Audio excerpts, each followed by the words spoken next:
Le BTP essaie de se reprendre depuis quelques semaines, malgré une pression baissière accentuée depuis le début de l'année, avec plus de 36% de perdus sur la valeur. Saint-Gobain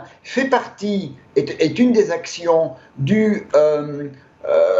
secteur que l'on a vu de la construction, hein, c'est un des éléments. Donc on retrouve sans surprise une structure de graphique qui est très proche, on est en hebdomadaire également, une structure de graphique qui est très proche de celle que l'on a vue pour l'indice sectoriel. On retrouve également ce biseau, cette figure d'essoufflement de la tendance, et on voit que Saint-Gobain est en avance par rapport à son indice de référence, puisque tout d'abord, eh bien, le biseau est plus pentu, on n'est pas très loin de l'apex, et que le mouvement de rebond semble un petit peu plus se mettre en forme. Alors, on est très légèrement sorti la semaine dernière de cette zone, d'essoufflement. On n'a par contre pas réussi à franchir la moyenne mobile 200. On a une bougie hebdomadaire qui est également un doji, mais avec un corps un peu plus grand,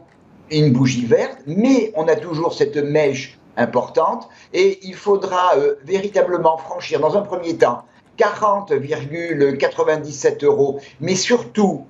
combler le gap qui a été ouvert pendant l'été entre 43 et 43,27 € pour ressentir une dynamique de contre-tendance importante. Mais ce n'est également aussi que le franchissement de 46,57 € qui est également le dernier plus haut dans le mouvement baissier, que l'on invalidera complètement la tendance baissière qui a été initiée au début de 2022. A contrario, le retour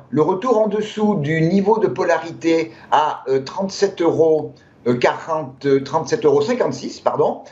lui, eh bien, marquerait la poursuite de la tendance baissière qui serait amplifiée si le niveau de 35,61, qui est le dernier plus bas dans la tendance baissière, si ce niveau était cassé, eh bien, la tendance repartirait pour une nouvelle jambe en direction de 31,80 €, puis 29,66 €.